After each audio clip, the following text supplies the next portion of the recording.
যখন মালদ্বীপ, কিরিবাতি এবং টুভালুর মতো দ্বীপরাষ্ট্রগুলো সমুদ্র গর্ভে বিলীন হওয়ার শঙ্কায় দিন গুনছে, তখন বাংলাদেশ তার মানচিত্রে নতুন ভূমি সংযোজন করছে।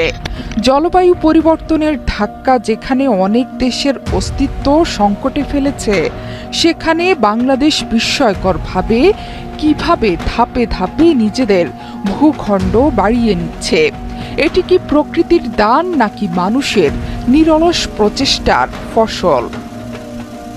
স্বাধীনতার সময় ১৯৭১ সালে বাংলাদেশের মোট আয়তন ছিল ১,৪৭,৫৭০ বর্গ কিলোমিটার।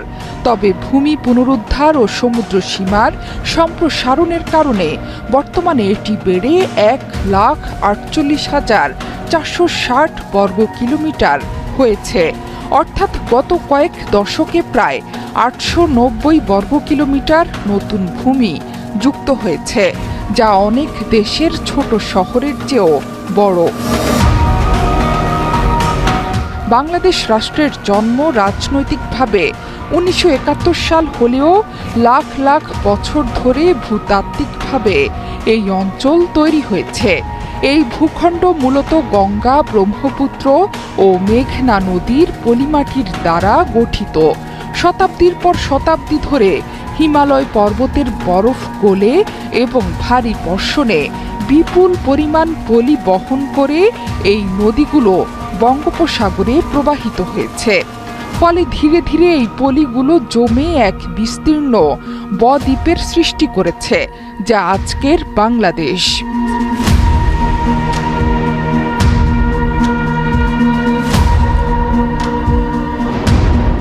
বিশ্বের বৃহত্তম বদ্বীপ হিসেবে পরিচিত এই ভূখণ্ড ক্রমাগত পরিবর্তনশীল। প্রতি বছর এর নদীগুলো প্রচুর পলি এনে নতুন ভূমি তৈরি করে এবং কিছু জায়গায় ভূমি বিলীন হয়। ভাঙ্গা গড়ার খেলায় প্রতি বছর গড়ে ২০ বর্গ কিলোমিটার ভূমি বাংলাদেশের মানচিত্রে যোগ হচ্ছে। এছাড়াও সম্প্রতি জেগে ওঠা ছোট বড় ৫০টির মতো চর যেন নতুন আরেক বাংলাদেশের হাতছানি দিচ্ছে।